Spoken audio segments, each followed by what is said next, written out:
خرید سکتے ہیں، بیڈ کے لیے بیڈ شیٹ خرید سکتے ہیں، کچن کے لیے کوئی برتن خرید سکتے ہیں، کچھ بھی نہ ہو ہم لوگ جو ہے نا وہ 2-3 ہزار اگر جمع کریں تو 2-3 مہینے جمع کر کے ہم کوئی بھی چیز خرید سکتے ہیں۔ یہ چھوٹی چھوٹی سی ایسی باتیں ہوتی ہیں جو کہ ہم لوگ اگر سوچیں نا تو بہت دور تک بات جاتی ہے، لیکن ہم لوگ یہ سوچتے نہیں ہیں۔ ہم یہی رونا روتے رہتے ہیں کہ بہت مہنگائی ہے، بہت مہنگی چیزیں ہیں، بہت سارے پیسے لگ جاتے ہیں، لیکن ہم نے کبھی یہ نہیں سوچا ہم اپنے خرچوں کو تھوڑا سا کم کر دیں۔ اسی چیز کا ہمیشہ آپ لوگ خرید کریں جو کہ آپ کو بہت زیادہ ضرورت ہے، جس چیز کے بغیر آپ کا گزارا ہو رہا ہے اس چیز کو چھوڑ دیں، اسکپ کر دیں۔ اب بچت کرنا یہاں پر گناہ نہیں ہے، بچت کرنا کفایت شعاری ہے۔ کفایت شعاری جو ہے نا اللہ تعالیٰ کو اور ہمارے نبی صلی اللہ علیہ وآلہ وسلم کو بہت پسند ہے۔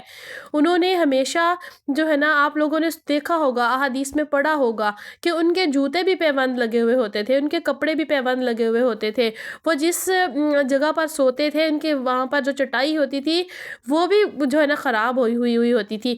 اب آپ یہ سوچیں کہ وہ اللہ تعالیٰ کے پاک نبی تھے، کیا ان کو بیڈ نہیں مل سکتا تھا؟ کیا ان کو نئے کپڑے، نئے سوٹ جوڑے نہیں مل سکتے تھے؟ کیا ان کو جوتوں کی کمی تھی؟ نہیں، وہ صرف اپنی امت کو، اپنے آنے والی نسلوں کو یہ بتانا چاہتے تھے کہ جو ہے نا آپ لوگ جتنی کفایت شعاری کے ساتھ چلیں گے اتنا آپ کے لیے اچھا ہے۔ ہم لوگوں نے اپنے گھروں میں اس طرح کی آسائشیں پیدا کر لی ہیں کہ اس کے بغیر اب ہمارا گزارا نہیں ہو رہا۔ اب ہم لوگوں نے ایسی چیزیں کھانا شروع کر لی ہیں کہ اگر ہم لوگ نہیں کھاتے تو ہمارے بچے جو ہماری جان کو آ جاتے ہیں، انہیں ہوتا ہے کہ ہمیں ماما یہ چیز منگوا کر دیں۔ ہم لوگوں نے اپنے بچوں کو ان چیزوں پر لگایا ہے تو ہمارے بچوں کو پتہ چلا ہے نا۔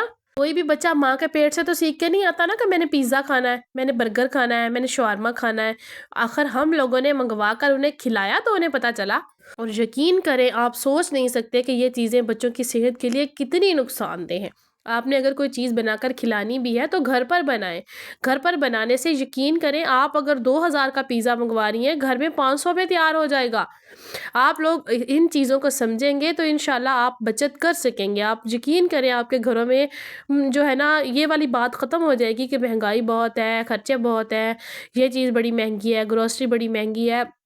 مہنگائی کم نہیں ہوگی، ہمیں اپنے خرچوں کو تھوڑا سا کنٹرول میں رکھنا ہوگا، پھر جا کے ہماری زندگیاں جو ہے نا وہ آسان ہوگی۔ اپنے بچوں کو یہ جو آپ لوگ پیزے برگر کھلاتے ہیں ان کی جگہ پر فروٹس کھلائیں، ان کی جگہ پر آپ اپنے بچوں کو کھجوریں کھلائیں۔ کھجور بہت اچھی ہے بچوں کی صحت کے لیے۔ اپنے بچوں کو دودھ پلائیں، اپنے بچوں کو دہی گھر پر بنا کر کھلائیں، بازار سے دکان سے خریدا ہوا دہی بالکل نہ کھلائیں۔ یقین کریں اس کے اندر بھی وہ کیمیکل ڈالتے ہیں جمانے کے لیے اور وہ پھر ہماری صحت کو نقصان دیتا ہے۔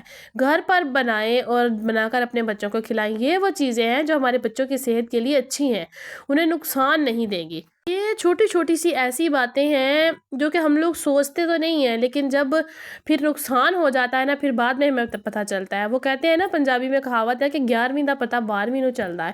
وہی بات وہی ہو جاتی ہے کہ پھر ہم لوگ پہلے سوچتے نہیں ہیں، بعد میں جب نقصان ہوتا ہے پھر ہمیں دگنا خرچہ کرنا پڑتا ہے۔ جب بھی جائیں سب سے پہلے چیک کر لیں تمہارے تمام کچن میں سے کہ کون سی چیز ختم ہے، کون سی زیادہ لانے والی ہے، کون سی کم لے کے آنے والی ہے۔ کپڑے خریدنے ہم لوگ جاتے ہیں، سیل لگی ہوئی ہوتی ہے، ہم لوگ 10 سوٹ اٹھا کے آ جاتی ہیں۔ اگر ہم لوگ سوٹ لینے جاتے ہیں 10 ہزار کے سوٹ لے کے آ جاتی ہیں۔ یہ فضول خرچی نہیں ہے تو اور کیا ہے؟ یقین کریں اگر ایک عورت نے 4,000 کا سوٹ پہنا ہے نا اس کا بھی فنکشن گزر جائے گا، ایک نے 10,000 کا پہنا ہے تو اس کا بھی فنکشن گزر جائے گا، نہ کوئی اس کو یاد رکھے گا نہ کوئی اس کو یاد رکھے گا۔ بس بات صرف ہماری سوچ کی ہے کہ ہم نے برانڈ پہننا ہے، ہم نے برانڈ پہننا ہے۔ بس کفن کا کوئی برانڈ نہیں ہوتا، سب نے ایک ہی جگہ پر جانا ہے۔ اللہ تعالیٰ نے سارے بندے ایک جیسے پیدا کیے تھے، بس فرق اتنا ہے کہ رزق کی تقسیم اس نے الگ الگ طریقے سے کی ہے۔ وہی بات کہ اللہ تعالیٰ کسی کو دے کے آزماتا ہے اور کسی سے لے کے آزماتا ہے، اس لیے ہر حال میں رب کی ذات کا شکر ادا کریں۔ اس نے کم دیا ہے تب بھی شکر ادا کریں، اس نے زیادہ دیا ہے تب بھی شکر ادا کریں۔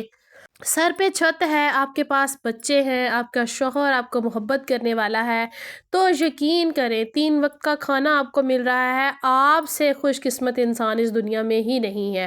کچھ لوگ 3 وقت کے کھانے کے لیے بھی روتے ہیں، لیکن ہم لوگ نا شکرے ہیں، ہم اللہ تعالیٰ کا شکر ادا نہیں کرتے، ہم ہر وقت روتے رہتے ہیں ہمارے پاس یہ چیز نہیں ہے، یہ نہیں ہے، مطلب کہ شکایتیں ختم نہیں ہوتی۔